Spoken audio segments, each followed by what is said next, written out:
नमस्कार।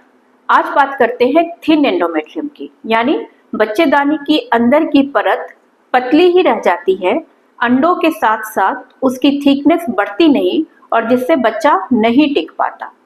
ये प्रॉब्लम ना सिर्फ नॉर्मली प्रेगनेंसी के ट्राई करने वाले मरीजों को तंग करती है, कई बार आईवीएफ के मरीज को भी अपने अंडे फ्रीज करने के बाद एंडोमेट्रियम को तैयार करने में कई महीने लग जाते हैं। इन एंडोमेट्रियम में जरूरी नहीं है कि आपको कोई क्लिनिकल सिम्टम हो, आपको पता चले कि आपकी बच्चेदानी की परत नहीं बन रही है, पर कई बार अनियमित मासिक में बहुत कम ब्लीडिंग होना, बहुत ज्यादा पेन होना, इस तरह की समस्या रहती है। इसको डायग्नोज करने के लिए हम अल्ट्रासाउंड करते हैं। अल्ट्रासाउंड में सबसे इम्पोर्टेंट ये है, हमेशा ये ध्यान रखें कि हम महीने के किस दिन अल्ट्रासाउंड कर रहे हैं। अगर हम मासिक के शुरू के दिनों में आपका अल्ट्रासाउंड कर रहे हैं और बच्चेदानी की परत पतली है, तो वो एक नॉर्मल फाइंडिंग है। जब भी आपको मासिक आता है तो पिछले महीने की बनी हुई बच्चेदानी की परत यानी एंडोमेट्रियम पूरी तरह से शेड ऑफ हो जाती है और धीरे धीरे अंडे के बढ़ने के साथ साथ फिर से तैयार होती है। और अगर हम ये अल्ट्रासाउंड मासिक के बीच के दिनों में कर रहे हैं, यानी कि आपके मासिक धर्म के 14वें, 15वें, 16वें दिन, तो इसको बढ़ के लगभग 7 से 8 mm मिनिमम हो जाना चाहिए। इसका ख्याल रखते हुए जब हम एक प्रॉपर अल्ट्रासाउंड करते हैं और साथ ही ब्लड फ्लो की भी स्टडी करते हैं कि क्या बच्चेदानी की परत के लेयर्स तक ब्लड फ्लो पहुंचता है, क्या उसकी मॉर्फोलॉजी यानी देखने में उसको जैसा दिखना चाहिए, डबल लेयर, ट्रिपल लेयर, वो चीज मेंटेन्ड है। बच्चेदानी की परत और मायोमेट्रियम यानी बच्चेदानी की मसल्स के लेयर के बीच की जो लेयर होती है, एंडोमायोमेट्रियल जंक्शन, जो कि कई बार इग्नोर होती है, उसकी कंटिन्यूटी और उसका थिकनेस भी स्टडी करना जरूरी है अगर आपको निसंतानता एंडोमेट्रियम के खराब होने के कारण हो रही है। ये तो हुई endometrial study on ultrasound. Next जो गोल्ड स्टैंडर्ड है वो है एंडोमेट्रियम को हिस्ट्रोस्कोपी या दूरबीन द्वारा जांच करके देखना। जब हम हिस्ट्रोस्कोपी में अंदर सलाइन से आपकी बच्चेदानी की परत को अलग अलग इन्फ्लेट करते हैं तो लेयर्स को काफी खूबसूरती से देख पाते हैं।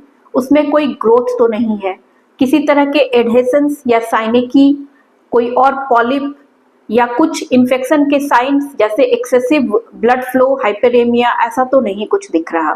इन सब चीजों को देखने के बाद हम एक डायग्नोसिस बनाते हैं, थोड़ा सा टिश्यू बायोप्सी के लिए निकालते हैं ताकि हम अपने डायग्नोसिस को हिस्टोपैथोलॉजी में भी सपोर्ट कर पाए।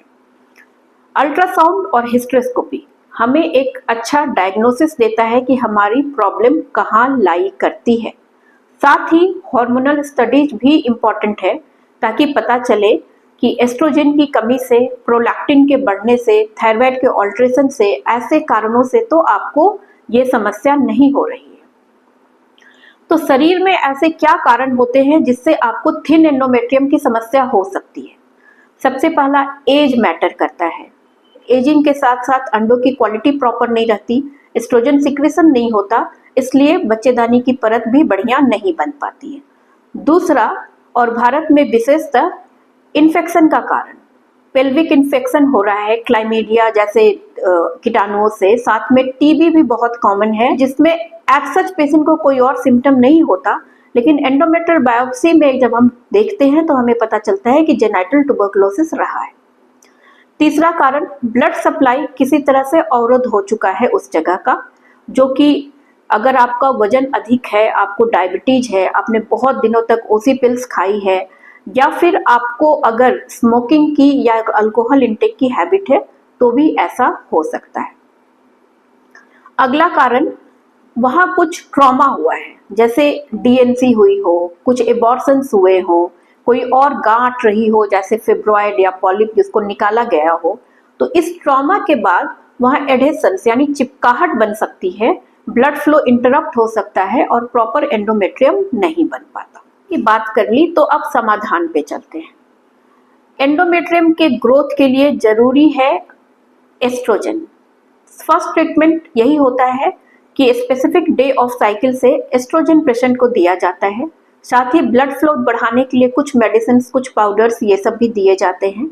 अगर ये कार्यरत नहीं होते हैं तो एंडोमेट्रियम को ओवरऑल ठीक करने के लिए ऑटोलोगस सेल्स की भी मदद ली जाती है, जिसमें सबसे कॉमन है पीआरपी।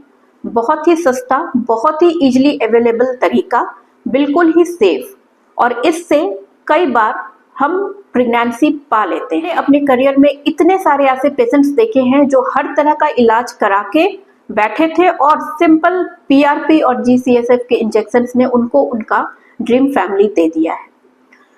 कारण को समझिए और सही इलाज कीजिए। थिन एंडोमेट्रियम हमेशा ही ट्रीटेबल होता है। Thank you.